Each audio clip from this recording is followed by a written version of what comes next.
Good day and welcome to this Focus On segment. I'm Dewald Rademeyer. Now, throughout the year of 2022, we placed a microscope on the OR Tambo SEZ to understand its role in contributing to Gauteng Provincial's GDP. I'm joined by Maide Matika, Chief Investment Facilitator at Gauteng IDZ, which is the home of OR Tambo SEZ, to expand this a little bit more with me. Maide, welcome. Thank you. Throughout the year, we looked at various parts of the OR Tambo SEZ. We spoke about the infrastructure, how it fits in a transport node with all the other sectors in Gauteng, or South Africa actually. We spoke about SMMEs, but let's bring it back down. You took us for a little tour around the development. In context, just explain these developments to us. Thank you so much, Dewald. So firstly, we're quite excited. I think you saw quite a lot of activity on site today, so it was a good day for us to do the walkabout. We have 6 buildings in total that are going up, and they all comprise the remaining buildings of what we call OR Tambo SEZ Precinct 1. As you know, a couple of years ago, we launched the first phase of the OR Tambo SEZ Precinct 1, which is the Into Food factory just over the wall, where we've built over 22,000 square meters of food facility under roof. Fast forward to now, we are now in the final stages of the remaining buildings.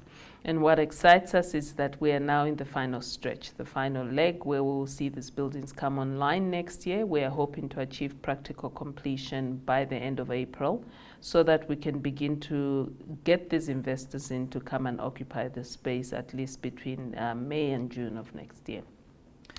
So as far as that is concerned, indeed very exciting times. The project has taken slightly longer than it should have for a variety of reasons, COVID being amongst one of those.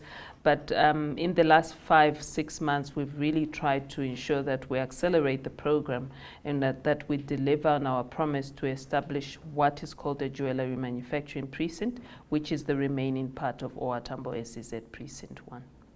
Now, what's quite nice about this facility is we are literally a stone throw away from OR Tambo. We can see the planes take off, to be fairly honest. The planes coming up, going down, yeah. So, but in a greater scheme of things, and we've spoke about it extensively throughout this year, the placement of this SEZ in proximity to our transport, the harbour is also close by, how are you bringing the investors into to paint the picture of how this facilitates growth in the province?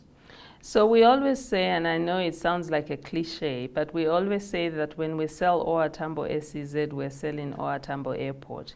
To your point, the proximity. And so this location and this SEZ is really central to the development, not just of the province, but the country and the continent as a whole. As you know, the airport continues to really be amongst the top airports in the continent. I think we are right there as number one. Cairo, I think, coming in at 2nd place in terms of passenger numbers. But from a cargo perspective, OR Tambo International Airport still has those numbers. They actually have recovered quite nicely from the COVID pandemic, and I think at about 90% of those numbers that they experienced pre-COVID. So when we sell this SEZ, coming back to your question, one of the things that we're always clear about is selling exactly that proposition. What this location can do for you if you want to manufacture and export your products through OR Tambo Airport to other parts of the globe, and specifically the African continent, where within a 2-hour radius from, whether it's Nairobi or Lusaka, Harare, you name it, OR Tambo International Airport is really well located to provide that service. And understand you've already have some partners signed up. You've got Asando and you've got Kia. Just explain that partnership in relation to the IDZ. So we have, as you've seen, quite a number of buildings coming up, and each of these buildings are spoken for. We've been fortunate in the sense that we've been able to retain our investor pipeline in spite of some of the delays that we have experienced. So the two investors that you've spoken of are part of those companies that form part of our pipeline. We have a company that will specialize in the manufacturing and export of fuel cells, specifically the membrane electrode assemblies or components that form part of the fuel cells.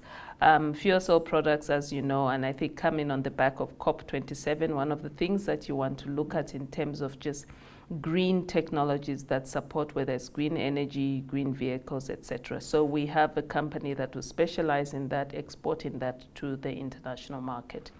We also have other tenants, and you've spoken of one of the tenants that will specialize in the cutting and polishing of diamonds and the manufacturing of jewelry.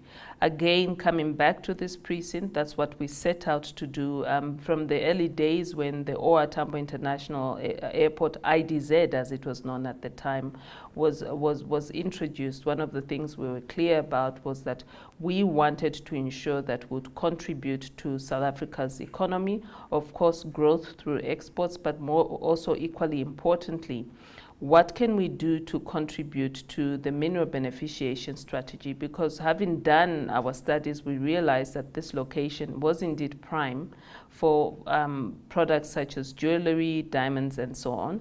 And so we were quite clear and very intentional. So we have big players that will be coming into the zone, but we've also created a space for your much smaller players, because we do appreciate that we need to provide support not just to the big players, but that your SMMEs must also be given an opportunity to participate in the SEZ.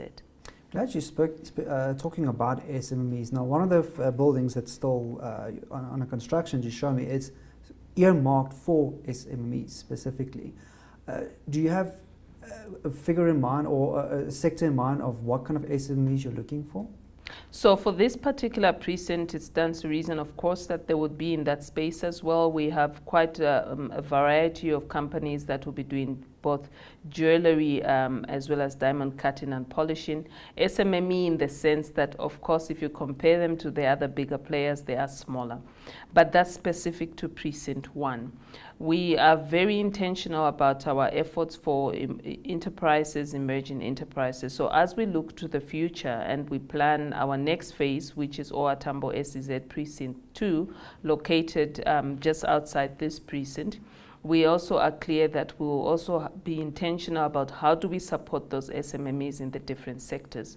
In this instance, we're talking, of course, food, agro-processing is one. We're talking very much around electronics. We're talking about construction, because there's a lot of construction opportunities, and therefore we also have to be responsive about how do we support contractors that come on site to find the necessary players that can participate in the build program. Now, we are still, we're nearing the end of Entrepreneurship Month, but a big part of the strategy here is job creation, not just for SMEs, but also for the youth that's coming out of high school, who's not necessarily going to fall into universities, correct? So what is your strategy around that? So we have an enterprise development strategy, as I've mentioned, and that strategy speaks to ensure that we deliver on a variety of fronts. One, in relation to this particular SEZ, and certainly the other precincts and locations that we'll be putting up, is how do we support market access of SMMEs or emerging enterprises? In that regard, how do we ensure that the bigger players that are part of this SEZ can provide market access to the smaller players? That's just one area. The other is that how do we ensure that in our build program, we set aside a certain percentage of those activities for SMMEs or subcontractors that are of a small nature. Specific to Precinct 1, which is under construction, we were very intentional about it. As you know, as a government entity, we are required to give 30% of that build program cost or value for subcontracting. We went out on a limb and said actually not 30 but 40%, and the 10% will be ring-fenced specifically for the city of Ekurhuleni role players. So we've done that as well to ensure that there's market access.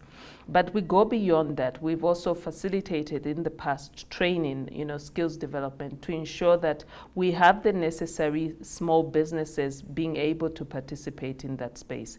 Specific to jewelry manufacturing, for a number of years we ran a very successful skills development program at the Rand Refinery campus, and as a consequence of that we're able to train over 100 individuals to become emerging enterprises.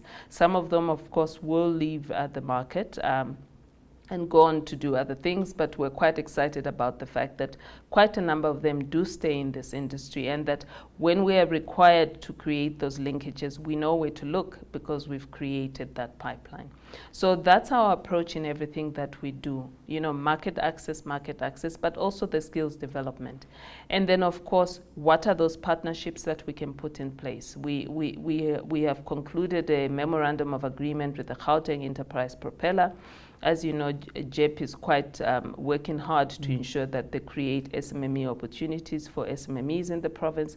So in that regard as well, identifying those players that we can then work together with JEP on to ensure that we create those requirements or meet the requirements, whether technical or finance. So a variety of issues coming at it from all fronts, never easy, but quite excited and very committed to that cause.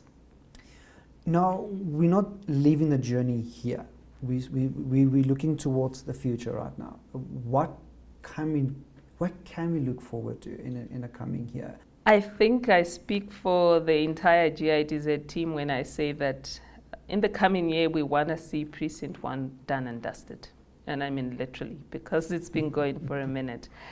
We're quite excited about the fact that we will be achieving construction completion on the remaining buildings in the early part of next year. And so that leaves us to turn our attention to the other two precincts that form part of the Tambo SEZ footprints. We've got 29 hectares that is being prepped for market uptake just outside this precinct along Atlas Road. Already working hard to ensure that we unlock that particular land parcel. We have just under 14 hectares located in Springs next to a platinum refinery. There we are hoping to ensure that we also position the fuel cells industry, and in fact that will be our base for fuel cell localization for the Tambo SEZ. In terms of timeline, similar to where we are with Precinct 2, prepping it, having secured environmental authorization, finalizing the plans to go to market and start with the construction so that we can begin to release those two land parcels for market uptake. Madai, thank you so much for joining me on this conversation. I think you painted a nice, clear picture on where you started and where you are now, and obviously what you want to achieve in the future. This was Madai Matika, Chief Investment Facilitator at Gauteng IDZ.